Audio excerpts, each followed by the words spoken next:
महाराज जी, श्री धाम वृंदावन में यदि जाने अनजाने हमारे द्वारा जीव हत्या हो जाती है, छोटे छोटे जीव जंतु जैसे मच्छर आदि हमारे कारण मर जाते हैं, तो इसके लिए हमें क्या करना चाहिए? कि कौन प्रश्न कर रहे हैं?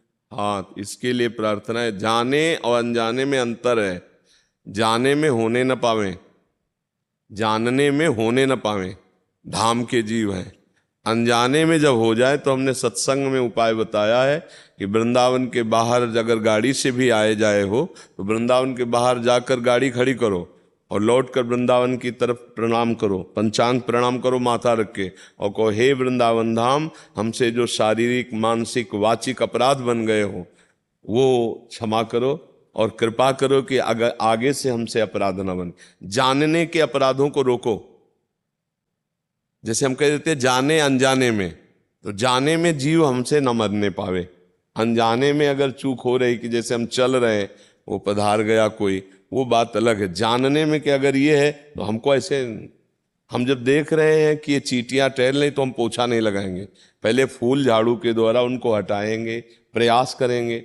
अब अनजाने में कोई लपिट करके मर जाए बात अलग है। जानने में तो कई अपराध हो ही जाते हैं, पर जानने में ना होने चाहिए। अनजाने में तो हो जाते हैं कि अब जैसे पीठ में खुजलाहट लग रही, अब कोई कीड़ा बैठा हुआ है कि अब हमें तो पता नहीं, ऐसे किया वो पच्चे से मर गया, तो अब वो पता नहीं था कि वो कीड़ा है, पर वो हत्या तो हो ही गई ना। तो ऐसे अनजाने में हम चल रहे हैं, अब अचानक दृष्टि उधर थी और कोई जीव है दब गया, मर, कई तरह से ऐसे पाप होते। तो अनजाने के पापों के लिए क्षमा याचना करने से नष्ट हो, पर जान के अगर हम किया तो फिर उसका प्रायश्चित होता है, तो उसके लिए विधान होते हैं। अब जैसे वर्षा का समय था, हम दर्शन करके आ रहे थे, उस समय कच्चा परिक्रमा मार्ग था, ये जो रोड बना वो कच्चा था। अब अंधेरे में कुछ दिखाई नहीं दे रहा था, लेकिन एक पच्च से आवाज आई तो लगा कोई जीव मरा, तो बहुत बैठ के देखा तो एक मेढक मरा था। हे भगवान!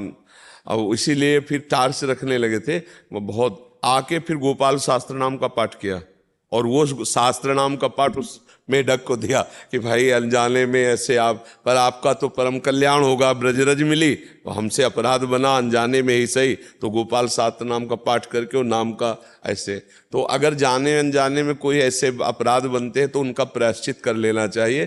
प्रार्थना से अनजाने वालों का प्रायश्चित हो जाता है, और जानने में आने वालों का भी प्रायश्चित पाठ है, कुछ ऐसे अनुष्ठान है करके फिर उस जीवात्मा के लिए जिससे हमारा अपराध बना है उसे क्षमा याचना करते हैं। तो निष्पाप हृदय में भगवत भक्ति उदय होती, निष्पाप हृदय में प्रेम उदय होता है। ये सब गलतियां होने के कारण इसीलिए न प्रेम उदय हो रहा है, ना आनंद का अनुभव हो रहा है, क्योंकि कई तरह के जान करके अपराध हो रहे हैं, अनजाने में अपराध हो रहे हैं। हाँ, बहुत सारे महाराज जी ऐसे प्रश्न आते हैं कि आ रहे थे गाड़ी से, कुत्ता आ गया, हाँ, एकदम कोई, हाँ, उसकी वो हो गई, तो उसके लिए हम गोपाल सहस्त्र नाम या नाम जप या कुछ दे नाम सकते के हैं? 1 घंटा नाम कीर्तन बैठा ले, और कोई न हो तो 2-4 लोग बैठकर ही नाम कीर्तन करें, वो नाम कीर्तन उस जीवात्मा को दे दें, उसका भी मंगल हो जाएगा, आपका प्रायश्चित हो जाएगा, और आपकी जबान से नाम निकला तो आप भी पावन हो जाए। देने का तरीका मर्जी की हम हाँ, सब जैसे कीर्तन किया फिर इसके बाद जयकारा लगाया और हाथ जोड़कर अंदर से कि हे भगवान, वो जो जीवात्मा कुत्ता रूप में या अमुक पशु रूप में ऐसी लीला हुई उसको ये नाम कीर्तन का फल प्राप्त हो।